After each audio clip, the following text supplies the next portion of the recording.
Focus on me. Focus on me. All right.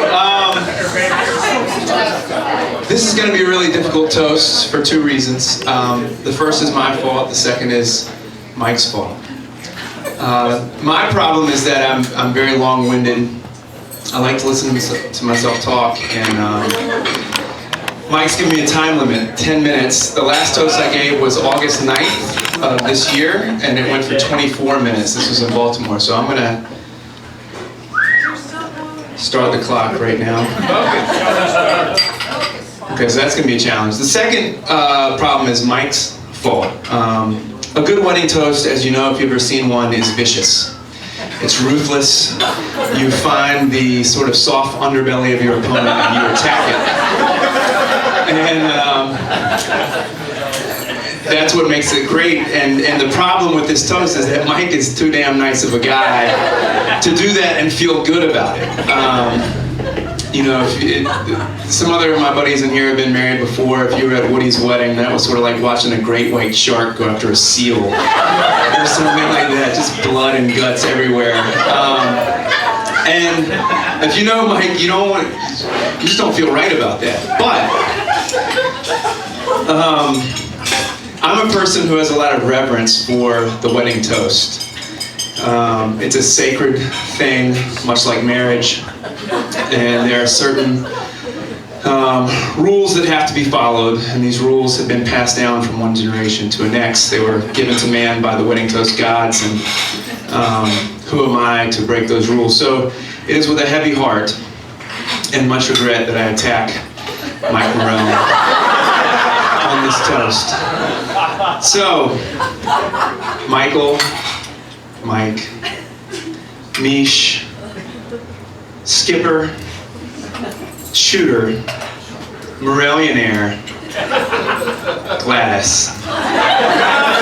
And if you haven't met Gladys, come on down to Charleston. Mike goes by many names to many people, but one thing remains constant, and that is the fact that Mike is a stud. Women want Mike, and men want to be Mike. Yes, women want Mike. The evidence, if you're looking for any, if you doubt for some stupid reason that women want Mike, just look at his bride-to-be. Super hot. Lots of other good stuff about her too, but I mean, check it out. And she, although she's most deserving of Mike, is not the only woman who's ever loved Mike. I mean, women want Mike. If you need more evidence, I suggest you look at the portfolio of photographs that Mike has from the White House Correspondents' Dinner, in which he is featured with many of Hollywood's leading ladies. And I don't know if this is still up on Facebook, but if you haven't seen the picture of Mike with Natalie Portman, you have never seen a woman look at a man with such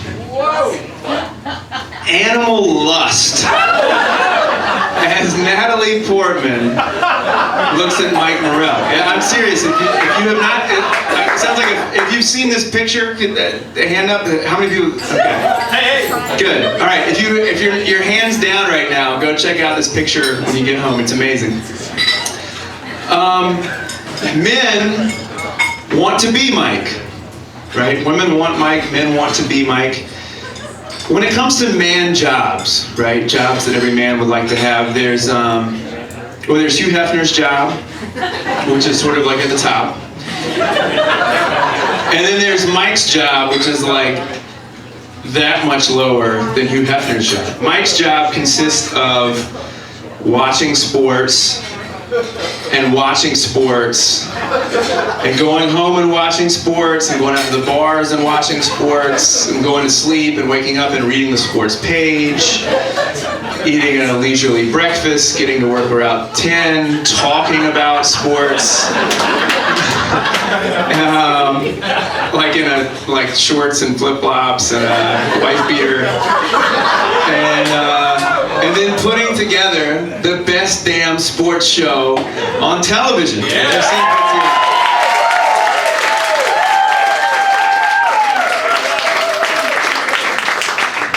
man wants that job.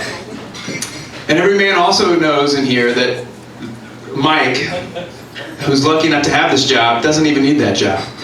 Because he could quit tomorrow and make even more money as the world's premier This Is How We Do It Montel Jordan impersonator. Mike has the whole thing going on. So, the question I want to explore tonight. Holy shit. Excuse me. We're doing fine. Don't look at your watches. I'll keep the time. The question I want to explore tonight is, what is it about Mike that draws everyone to him? What is this national obsession over Morrell? What are the secret ingredients in the Mike shake that brings all the girls to the yard? Okay? And that was terrible. The answer is there's lots of ingredients in the Mike shake that bring all the girls to the yard, but there's two I want to focus on tonight. The first is competitive fire. Mike has a Jordan-esque Go Heels! drive, yes, fire burning inside him. Mike is 30 years old. He recently quit his men's fun league, rec league basketball game because he found himself once a week berating officials and teammates for mistakes because he's that kind of competitor. I've known Mike since first grade, and that competitive fire was burning in his eyes from the day I met him. I saw it day after day in backyard basketball games. I was fortunate enough to also play organized basketball with Mike from JC, Salvation Army, all the way to JV. My career fizzled out. Mike went on to the varsity team. A few memories that stand out. Mike had a freaking awesome driving layup against Leesville Road in a tight game that, true story, was at the time the most watched high school basketball game in the history of North Carolina. 12,000 people sold out Reynolds Coliseum. Another couple thousand people were turned away. It's pretty cool. He sort of parlayed that into a college gig. Mike was the first ever recruited manager at Duke University. Because he sure as hell didn't have the grades to get in that place, but they pulled some strings, got him. I'm kidding. Mike's a wizard. That wasn't supposed to be a thing. Mike was a manager. There were high expectations for Mike. Mike delivered right away. He quickly rose to be the #1 college basketball manager in America. He had a lot of offers to leave early and go pro as a manager. But Mike had made a promise to Maureen as a small boy that he would graduate college.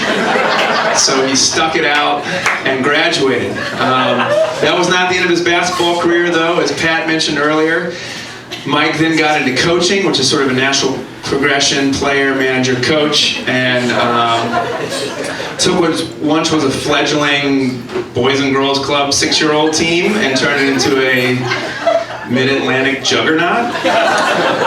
They were called the Dragon Sharks, which Pat mentioned. You're thinking, Dragon Sharks? What the hell's a dragon shark? Is it mostly dragon and a little bit shark? Does it live in the land? Does it live in the sea? And you're like, well, it doesn't matter. It's a bunch of 6-year-olds made this up. You would be wrong, because Mike made that name up. That was not the 6-year-olds on his team that made them up. He pitched that idea, the Dragon Sharks, to his kids. Ingredient number 2. All right, I'm still under time. Sensitivity. So we have sort of a balancing thing here. We have the competitive fire, and then we have sensitivity. Since we're in horse country, I'll start with this. When Barbaro died, no one took it harder than Mike Morrell. If you were at 1709 P Street on Halloween about 5 years ago, you saw how torn up Mike was by that. He's a sensitive guy. And just like his sort of competitive fire, which I recognize as a young age, his sensitivity has been, it's ingrained, it's from birth. When Mike was a boy and he would go out to eat with his family, legend has it that whenever he saw someone sitting by himself or herself alone at a table, Mike would burst into tears. because he's sensitive. In a cruel twist of fate, Mike now wreaks torment on similarly sensitive children because he goes to the movies by himself once a week. And if you see a kid coming out of a movie theater in DC with tears in his eyes, it's not because Bambi's mom got shot. It's because Mike was in the corner of the theater by himself and the kid felt terrible upon seeing him. As a lot of sensitive people are, Mike was also an artist at a young age. His first passion was photography. I think it was elementary school, maybe middle school. He put his first work together, and this work was, the sort of challenge was, I wonder if I can capture all the different faces of hurt, betrayal, anguish, and rage. Because this looks like, what does this look like? Well, the answer is, if you want to know what this looks like, go kick Pat Morrell in the back as hard as you can, and then when he turns around, snap a photograph, because that's what Mike did day after day after day. I mean, critics, it was revolutionary, groundbreaking material. In high school, the sort of photojournalism scale tipped in the favor of journalism. He was a premier writer for the High Times. You're thinking High Times? Morrell, writing for the world's premier cannabis legalization publication. You're like, that can't be right. This guy's squeaky clean. And then you're like, oh, wait a second. He's friends with all those guys. And he lived with Conrad for 3 years, so maybe. And then you're like, no. It's the Broughton School paper was called the High Times, so that's what it was. But he was a prolific writer for the High Times. His artistic sensibilities came out that way. I'm bringing it home now. In fact, I'm gonna consult my cards. Bringing it home. This far. Bring it. This far. It's been a long ride. Full focus. Wing it.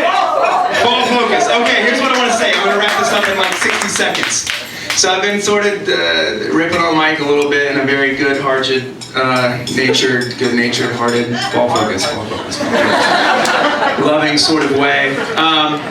But the truth is, the things that I've talked about, his competitive fire, his sensitivity, are actually what make Mike the greatest guy ever. They sort of work together. Mike's desire to sort of push himself to be the best that he can be is why he writes the best damn jokes for the best damn TV show that happens. Is the reason he's the best son and best brother he can be, the best friend he can be. His sensitivity, the way he tunes into other people and cares about other people. I have a lot of stories about this, but the one I'll tell that I really like, that I think illustrates this, is Mike and Liz are on different schedules.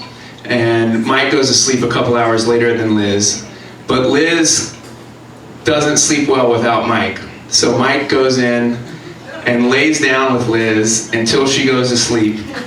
And then he gets up and he does his work for a couple hours or something like that, which is pretty cool. I hope I didn't just... I hope I wasn't supposed to talk about it. I think that's beautiful. Or maybe if they live together someday, that'll happen.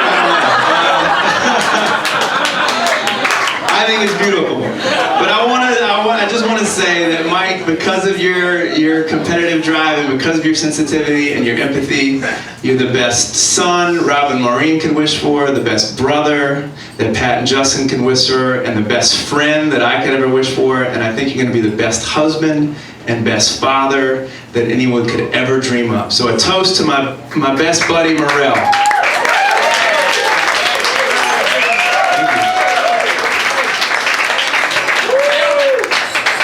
13 minutes.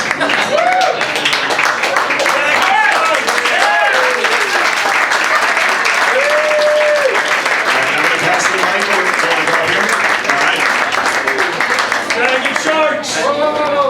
Nailed it. Dragon sharks. Nailed it.